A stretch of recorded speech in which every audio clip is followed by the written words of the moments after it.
মহাসচিব যে কথাগুলো বলছেন সেটা গত 5 মাসের তার চারিপাশের ঘটনা দেখে তিনি কোনো কিছু লুকাননি। তিনি যেটা দেখছেন, বুঝছেন, অনুভব করছেন, কিংবা যেটার মুখোমুখি হচ্ছেন, এই জায়গায় একটি অদৃশ্য প্রতিযোগিতা আছে, রাজনীতি, নেতৃত্ব এবং আমলাতন্ত্র।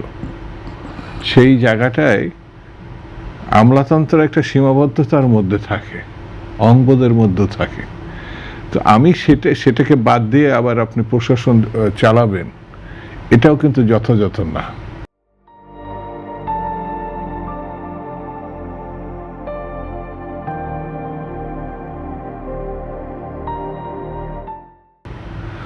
আমলাতন্ত্র এবং রাজনীতিবিদ বা রাজনীতি, এটা কিন্তু যে নেতৃত্ব, যে ব্যক্তি দক্ষতার সঙ্গে আপনার এটা সামনের দিকে টাসল করাও না, মানে সাংঘর্ষিক পরিস্থিতি তৈরি করা না, সামনে নিতে পারবে, প্যারালালি যেন দুটো বিষয়ে এগিয়ে যেতে পারে, হ্যাঁ, তাহলে আপনি অনেক সাফল্যের মুখ দেখতে পাবেন, অনেক কার্যকর ভূমিকাও থাকবে, এবং এটা করতেই হবে, এবং না করারও কোনো কারণ আছে বলে আমার কাছে মনে হয় না।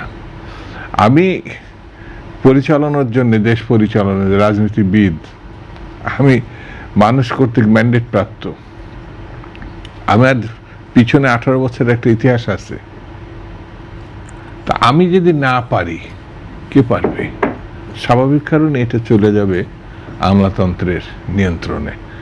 আর আমলাতন্ত্র যখন দেশ নিয়ন্ত্রণ করে, তখন যে কি পরিণতি হয়, কি পরিস্থিতি তৈরি হয়, সেটা কিন্তু এই 55 বছরের ভিতরে একাধিকবার আমরা দেখেছি।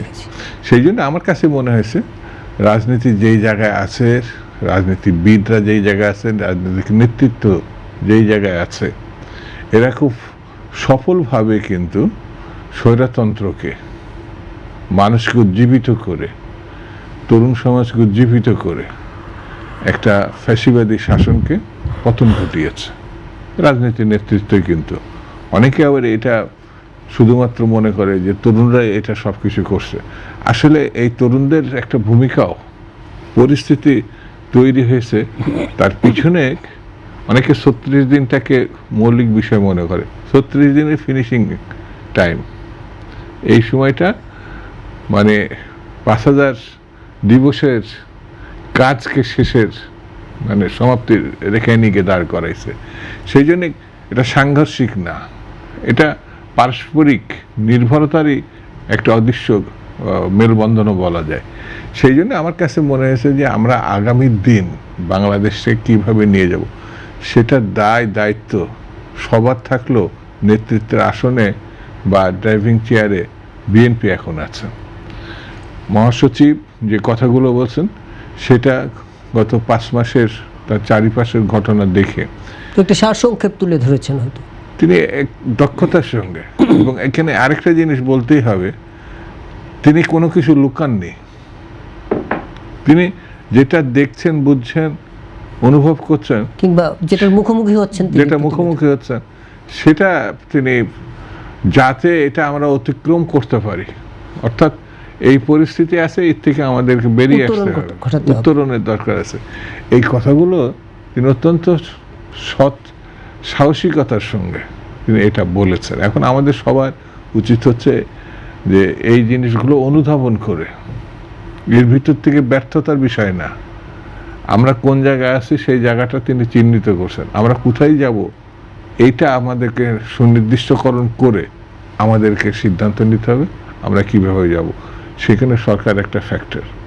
সেই সরকার 5 মাসে আমরা কতটা সরকারের কাছে দেখছি বা জনগণ পাইছে বিষয়গুলো, যেমন যদি আমি সুনির্দিষ্ট করে একটা পয়েন্টের সামনে নিয়ে আসি, আইন শৃঙ্খলা, এটা মানুষের জীবন প্রতিনিয়ত মানে ছুঁয়ে যায়। ভালো পরিস্থিতি থাকলে সে উৎফুল্ল চিত্রে অফিসে যাবে, তার নিজের কাজ কাম, ব্যবসাপাতি, সংসারী জীবন সব কিছুই উৎফুল্ল চিত্তে করবে। কিন্তু কোনো একটা জায়গায় যদি এর ব্যত্যয় ঘটে, তখন সে শঙ্কিত থাকে।